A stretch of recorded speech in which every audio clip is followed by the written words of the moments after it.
20 years ago, Elton John reduced the nation to tears as he poignantly sang a reworked version of Candle in the Wind and a touching send-off to Princess Diana. The song is the second biggest single of all time after 33 million copies were sold. But what's the story behind the lyrics? We reveal all. What is Candle in the Wind? Elton John originally recorded the single in 1973 in honor of Marilyn Monroe, who had died 11 years earlier, after his close friend Diana died in a Paris car crash in 1997. Elton teamed up with songwriting partner Bernie Taupin, asking him to revise the lyrics to honor the princess. It was recorded at Townhouse Studios in West London and re-released as Candle in the Wind 1997. Elton has only ever performed the single once, at Princess Di's Westminster Abbey funeral, and instead uses the original version at concerts. He has repeatedly turned down requests to perform the tribute again, and said he never would unless asked by Princes William and Harry. The single became the fastest-selling single in the UK,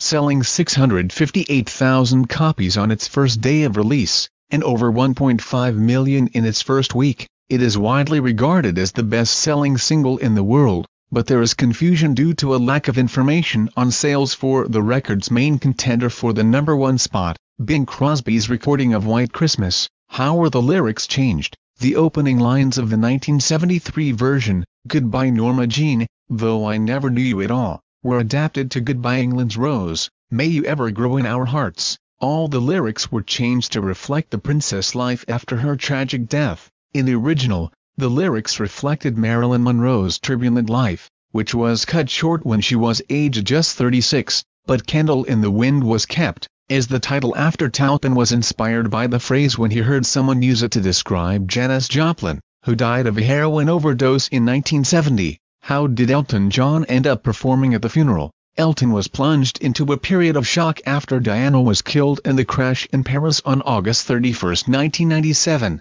Just 1 month before, he had been comforted by the princess at the funeral for close friend, Italian designer Gianni Versace. Diana and Elton had been friends since 1981 when he performed at Prince Andrew's 21st birthday party at Windsor Castle and received a thank you letter from the then 19-year-old Diana. After her death, he was asked by the family to write a tribute for Diana, which he performed at her funeral on September 6, 1997, at Westminster Abbey. The singer revealed that playing Candle in the Wind at her funeral was surreal. He added, "What was going through my mind was don't sing a wrong note, be stoic, don't break down and just do it to the best you can possibly do it without showing any emotion whatsoever. My heart was beating quite a lot, I have to say." Prince Harry has since revealed listening to Elton performing the song was like someone firing an arrow through his emotional defenses. The prince said he was determined not to cry in public, but the song brought him to the brink. He added in an interview for BBC One documentary Diana,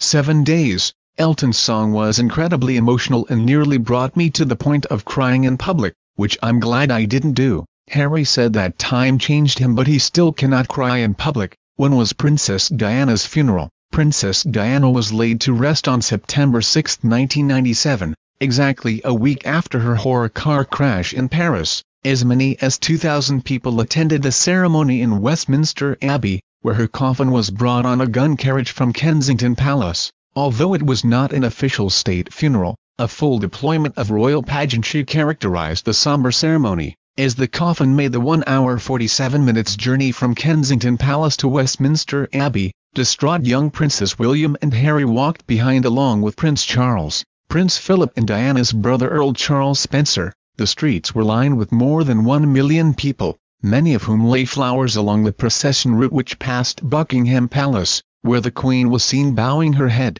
The coffin arrived for the beginning of the funeral ceremony in Westminster Abbey at 11 a.m., where mourners included the entire royal family, all living former prime ministers, and dozens of celebrity friends. George Carey, the then Archbishop of Canterbury, led the service, while Charles Spencer read the eulogy in which he criticized the royal family for their treatment of her. As many as 30 million viewers witnessed the ceremony on TV. A private burial took place later that day at Althorp Park on the Spencer family's grounds.